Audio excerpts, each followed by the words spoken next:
On ne peut parvenir à l'aboutissement parfait que par l'optimisme et la joie. La finalité de l'existence consiste à ramener son âme vers la place initiale dont elle s'était éloignée par sa venue sur terre, puis égarée à la suite des fautes. Or, la place initiale est l'origine des âmes. Le principe même de leur conception se nomme la joie parfaite. Plus on brise la soif du gain, plus on perçoit l'intervention de la Providence dans chaque détail de notre vie.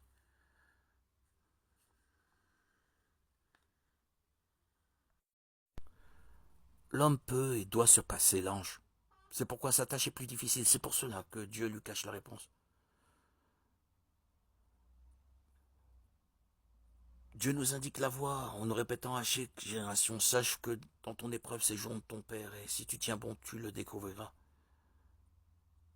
Alors du fond des années sombres s'élèvera notre voix, mon Dieu, sauve-moi, je sais que tu es là, mais je ne te vois pas, et la route est si obscure.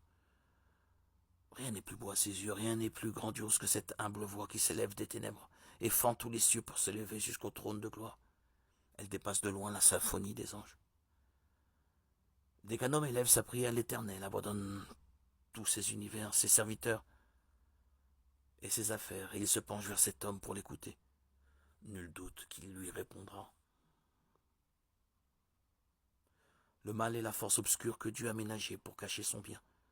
C'est donc notre ennemi à tout égard. Et nous avons été créés pour révéler la lumière. Le malin veut notre perdition et surtout notre malheur, parce qu'il sait que c'est dans le malheur que nous serons le plus éloignés de Dieu.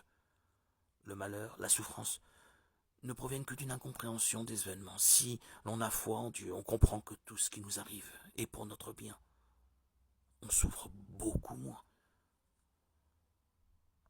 Une anecdote qui se passa aux États-Unis il y a des années. Il y eut à cette époque un mouvement d'éveil spirituel parmi les jeunes. Par centaines, ceux-ci affluèrent aux portes des centres spirituels. Ayant constaté la faillite du système matérialiste et son incapacité de procurer à l'homme un programme digne de ses aspirations profondes, cette jeunesse se mit à la recherche de vérités élémentaires plus élevées. Très nombreux furent ceux qui parvinrent à accomplir un vrai retour à leurs racines. Un de ces hippies entra un jour dans un centre hassidique new-yorkais. En quête d'interlocuteur, il rencontra un vieillard qui s'affairait à ranger des livres et qui lui sembla disponible au dialogue. Après un échange de quelques paroles bienveillantes, le vieillard témoigna au hippie son désir de l'aider à sa façon, bien que la communication entre les deux hommes soit réduite à sa plus simple expression. Il n'était pas question de philosophie, ni le langage ne le permettait, ni la sobriété évidente du vieil homme ne s'y prêtait. Alors le jeune homme, sentant malgré tout qu'il pouvait apprendre quelque chose d'important ce jour-là, questionna tout directement. Comment fait-on pour se repentir? Si je le savais moi-même, répondit spontanément le vieux Chassid avec un profond soupir. Le hippie fut très impressionné par la modestie du vieillard. De toute évidence, cet homme avait lutté toute une vie pour affiner ses sentiments, se rapprocher de Dieu. Qui sait s'il n'était pas rescapé des camps et de quel héroïsme il avait été capable. Et puis, pour parvenir à 80 ans avec une jeunesse de cœur aussi rayonnante, l'homme avait sûrement très longtemps travaillé. Et voici la réponse qu'il donnait, si je le savais moi-même. Une fois passé le stade de l'admiration, le jeune homme ressentit une sorte de manque. Finalement, il n'avait pas reçu la réponse qu'il attendait. C'est ce qui lui semblait du moins. Mais le vieil homme l'avait ensuite invité à un bon petit déjeuner et il en garda un beau souvenir.